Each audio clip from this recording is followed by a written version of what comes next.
This is Stephanie. And this is Joseph. And welcome back. Yes. We're doing it. We're doing it. Okay. We're going to change things up. It's our midweek podcast, YouTube vlog. Or it's not a vlog, I guess it's a podcast, right? Yeah. But we're going to talk about going to Fort Wilderness. So we're going to kind of go over some campgrounds for any ideas for anybody that's going to go to Fort Wilderness from Tennessee, Kentucky, that area. And we're going to kind of go over some campgrounds that we stay at to kind of break up the drive so you're not driving the full amount of time. Yeah. Because for us, it's like 650 miles, and that makes for a long day. It does make for a long day. I think we've only done that like once, right? With the camper. We don't usually Have we? I thought going home, but we might not have. But anyway, we're going to go over places we've stayed, and maybe it'll help other people that's planning their trip. We're kind of planning our trip to go to Fort Wilderness for Halloween and for the fall, so we're going to go through the campground. So we're leaving Tennessee. We're headed south. We're going on 75. Yes. Going toward Atlanta, and the first stop is after you pass Chattanooga and you get into Georgia. It's in Calhoun, Georgia. It's called AOK Cedar Break RV Park. Yeah, so I think when you arrive, it says AOK, but on the website, Cedar Break is what they call it. Yeah. And I think it used to be a KOA. KOA. Because like the building looks like one of the KOA buildings. Yeah. So we've stayed there twice. We've stayed there twice? Yeah, once going and then once when we was coming back. Okay. I mean, and I will say, like, the first time we went, we got to pull through there up close, up front. It was pretty easy to get in and out, so. Yeah. Now, the second time, it wasn't as easy, but this was trying to just find a place to stay before it was getting late, and we just needed a place, and we didn't have anything, and they had, like, one spot available, and they have, like, emergency spots for people who just show up and need a place, and that's what was available. Okay. So you said pull through is what we usually do, right? Yeah. And $55 a night is what I showed the current prices. So I picked a random weekday in October. So that's what the pricing is. Certain times of year it may be different. Probably here in Crows right now. But yeah, so you're still about 500 miles from Disney. So if you start up further north, maybe that'd be a good break to, break it up. And another one of the things, since it's, just a quickly overnight thing, do you remember how level it was? I know when we was coming back and we got one of their emergency sites, it wasn't that level. Yeah. I don't remember. I don't remember being bad, but it's probably not going to be like fully level. So. Okay. Yeah. Okay. But I will say that the emergency site, they're not the greatest. It's just pretty much a place to pull in. You have everything you need. But I mean, if you're in a pinch, you need it. So. Yeah. Okay.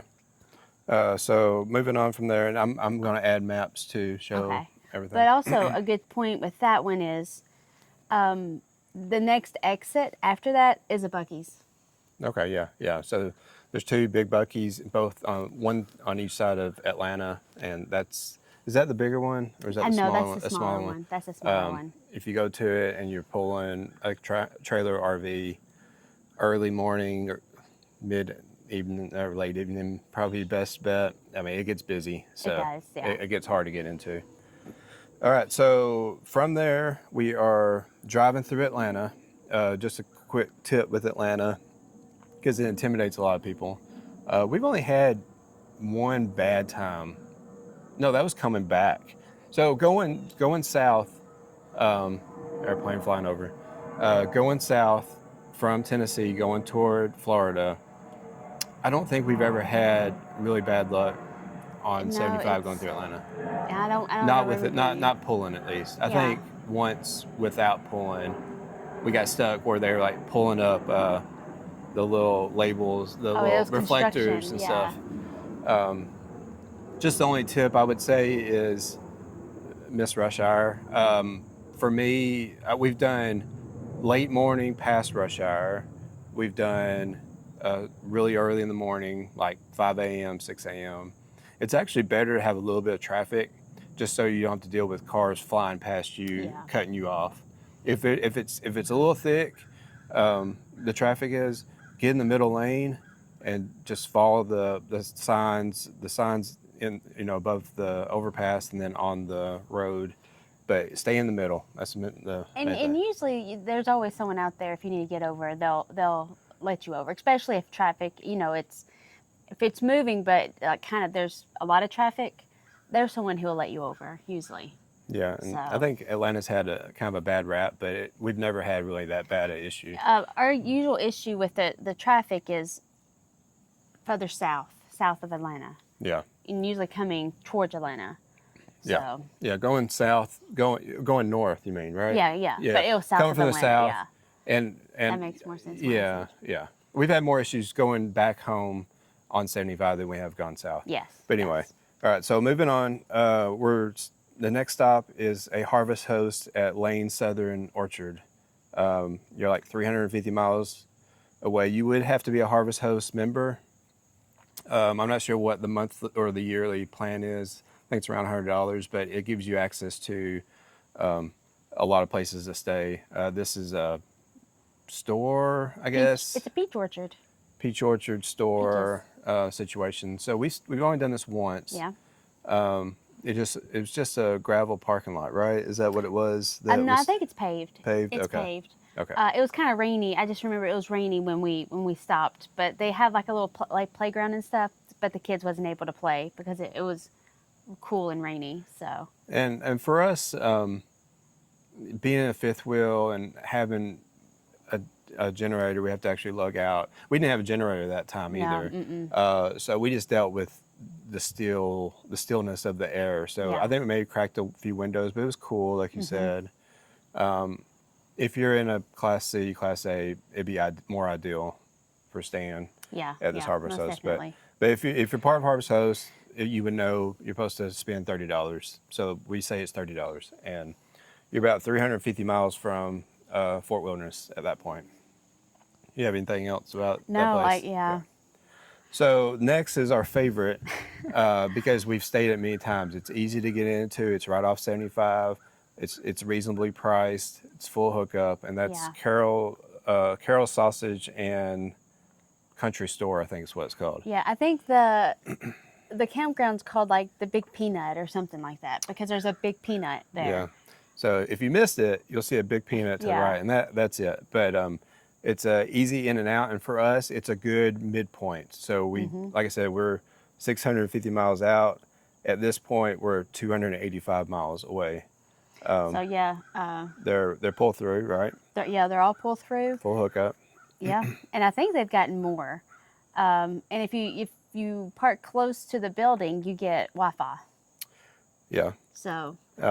So when we've been staying, I think the price was way back when we started. It was $40, and then they give you a $10 coupon. Yes. I think to use at the store. Yes. Mm-hmm. They went up to $50, and you still got the $10 coupon, so you can justify saying it's $40. But when I checked the site for October, it says $45. So I don't know if they're still doing the $10 coupon. Yeah. Because it's like you if you stay, they'll give you a coupon to come shopping at their store. Yeah. For like $10, which I mean they have candies, jams, meats. There's a butcher. It's a butcher. They have everything. Like that's what it is. So yeah, like if you need something, they probably would have it. That's our go-to. It's reasonably priced. It's clean. It's level. Yeah, it's clean, level. They're friendly. They inside, are friendly. So. Mm-hmm. All right. So moving on further south, we're getting into. That's the last one we stayed at in Georgia. I'm pretty sure. Well, I don't think we've ever stayed around Valdosta. We've always gone through. I do think that there's that Civic Center area, State Fair area. They have a campground. I think that was my toe. Oh. They have a campground. There's a giant caterpillar in there. I just saw it crawling. Oh man. I saw it crawling. Yeah. Okay. But anyways, I think they have a campground, but it's only available while they have events. So, which doesn't, because I've looked into it. It's like, what event are you coming to? And I'm like, well, I don't want to be there for an event. So. Yeah, we've seen some places like that, they would just host when they're not doing events, but that one's not one of them. Yeah, I don't think so. So So Casey Jones Campground is the next one. That's in Lake City, Florida. It is you're about 150 miles out from the fort at that point. And I looked at it this morning for October 6th. It said $29 for a full hookup. so That's pretty nice. that is. Now it's gravel, but it's level from what I remember. Yeah, it's being level. I think it's kind of a gravel sand. So, are they pull through or Yes, they're pull through. are they kind of like the pull through where you have to be the first one there, or you think it's just true pull through? I can't. I You can't know remember what? It reminds me of the one at Kansas. to where you pull through and someone could possibly be Well, behind just the you. way the campground looked. It reminded me of that one in Kansas. It's Yeah, like it's grass a little bigger. and Yeah. So they bring you around and you pull all the way through. I think it's, and then the person beside you will pull the other direction. So they're facing this way and you're facing this way, and you have like your own yard and they have their own like yard. Like Yeah. it's staggered. Yeah. But I think I think it's like a pull through. And they also we stayed there twice, and I think we got pretty close to the same spot both times. They have emergency sites too. Yeah, if you arrive after they closed the offices and you didn't, I'm pretty sure this one here, like all the other ones we talked about so far, you can book online. This one you have to call or email to book. But yeah, they have like 3 or 4 sites set aside to where you can just, it's right there at the front where you can just pull in, and they have like an envelope and stuff for you to pay. Yeah. So they're very trusting, I guess. Yeah. Like I said, that's in Lake City. That's the one where you saw the semi pulling the giant fifth wheel. Oh yeah, a bit, yeah. So it's very big rig friendly. I think they have cats walking around too. Yeah, there's cats everywhere. Yeah. Oh yeah. Not in a bad way. Not to bother you or anything. Like, cause it was like standing in front of the laundry room or something. Yeah. And they have a laundry room. I think there was like a little workout area too. I'm not 100% sure. So. Yeah. All right. Next one, which bothers me because it wasn't a good day. Not that there's anything wrong with the place. It's High Springs RV Resort and Campground. That's in High Springs, Florida. So looking at pricing, pull through. Yeah, pull through is $69, back in is $55, and you're about 135 miles, 2 hours away from the fort. So I don't remember anything about this campground. okay, so I remember there was a cat. Oh, I do. I remember the cat now. Yeah. Okay, so backstory, nothing wrong with the campground. It was right after our Coleman caught fire again. Well, the axle caught fire. So long story short, we were supposed to get the tropical palms that day. As soon as we got close to High Springs, past Lake City, going toward High Springs, it happened again. Our bearing locked up, melted the axle. It was early in the day. I think it was like noonish when it happened, but it was it was at least 6 before the many times. Hey, go listen to one of our old podcasts. Hear the full story. But anyway, so we're tired. We found this place on the same exit. They're as friendly as can be. It's a little pricey. It's the most expensive of the ones we've talked about. I'm pretty sure it's concrete. I'm pretty sure it's paved. I don't remember if it's level or not. I can't either. I remember there was a pool, but it was closed. Yeah, I did see on the website there's a pool. But yeah, because it was one of those. It's like we're supposed to be at Tropical Palms that night, and so I think we left pretty early the next morning to get there because we could get there at any time. And we're kind of crippled. Not crippled, but we were worried about the axle, so we took it real slow. We took it slow. Every exit, or not exit, but rest area would stop. Because I remember stopping in the Gainesville rest area to check out, make sure everything's okay. And shortly after that, I sold the trade the Coleman in. Yeah, we got rid of it. But that was, like I said, in High Springs, so it's another option. It's right off the interstate, like the other ones. All right, so getting closer to the fort, we're at Magnolia Park, which is in Apoca, Florida, which is close to Winter Garden. I said 40 feet. 40, probably 40 minutes from the fort. Oh no, 40 feet. Okay, I know what I'm talking about. All right. So it's a small. Okay. Is it a city park? Would you consider? Yeah, city? it's a city park. Yeah. Or a park, city park campground, I would Yeah. say. Across the road is like a huge playground and stuff. Yeah. So it's just a single loop, and I looked at reservations, and I looked and found our same site. So the site we fit our 37-foot fifth wheel was 40 feet long, so we used up every bit of it, and it was tight. It was really tight. And it's because there's these huge live oaks.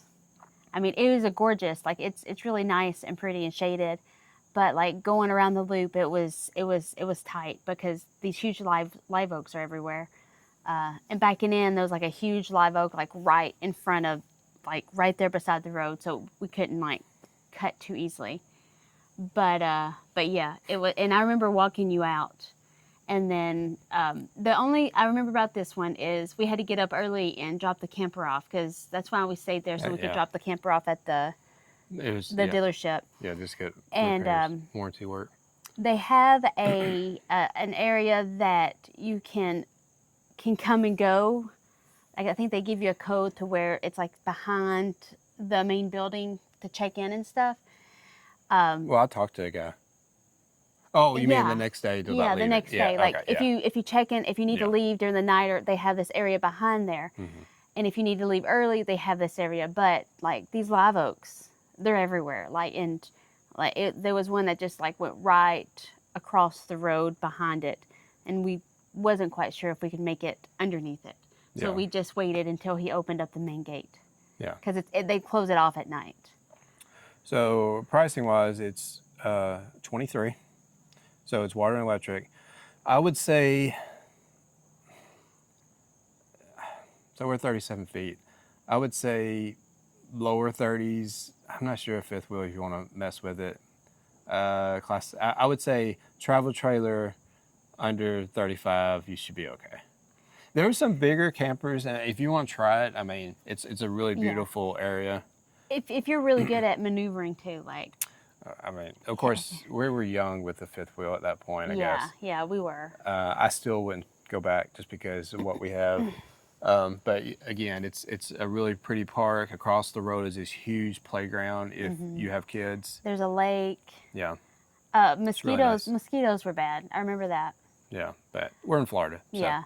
I got a question about that one. Okay. Because I remember, like, I thought there might be another camping area down below, or was that just a picnic There's a area? lot of little camp. Like you go to that county, there's a bunch of city parks. So I'm sure they probably. Oh yeah, besides the circle. Yeah. They have a handful, not many. Okay. They have tent, Okay. so I don't know if that's tent or something like that. Okay. I just didn't know. All right. But yeah, that's Magnolia Park in Apoca. I'm sure I said that wrong. All right. So our last stop will be right outside of the Disney bubble, and that's Yes. Tropical Palms. We've Yes. stayed here. I don't know how many times. Oh, so many A lot. times. So And for a long period of time too. so we're 1,000 Trails members. So they're 1,000 Trail. No, they're Encore Resort. So you can stay up to 14 days at a time as part of your membership. So we take advantage of that. They have a lot of options between standard pull through, standard pull through, standard back end, which is water and electric. Then they have full sewer, and then they have premium sites after that. Yeah. And then they have like the super sites, which is a newer area that's, I guess, bigger. Yeah. So again, we don't pay when we go there, but if you was wanting just a water and electric, it's 54. A pull through.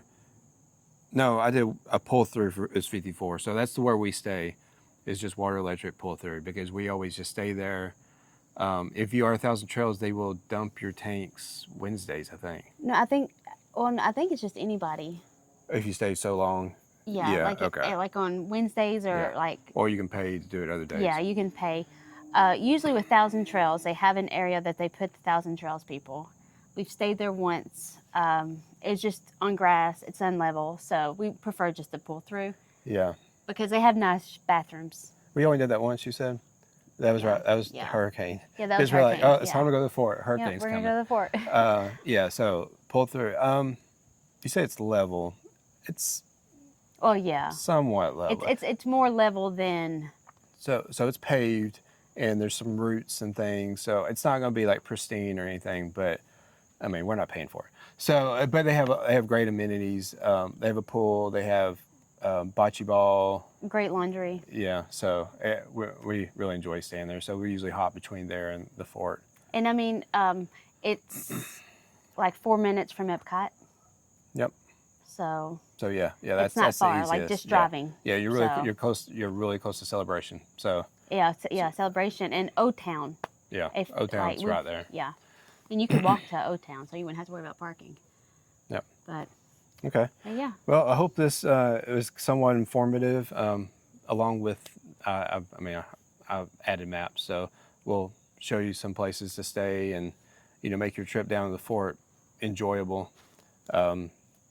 I think I've said it before, but I'm also a Disney travel advisor, a travel assistant that works with Disney. I'm trying to think how you have to say that because I don't work for Disney. But if you ever wanted to book a stay at the fort, try to get a spot at the fort to help you or any other Disney resort, just reach out to us.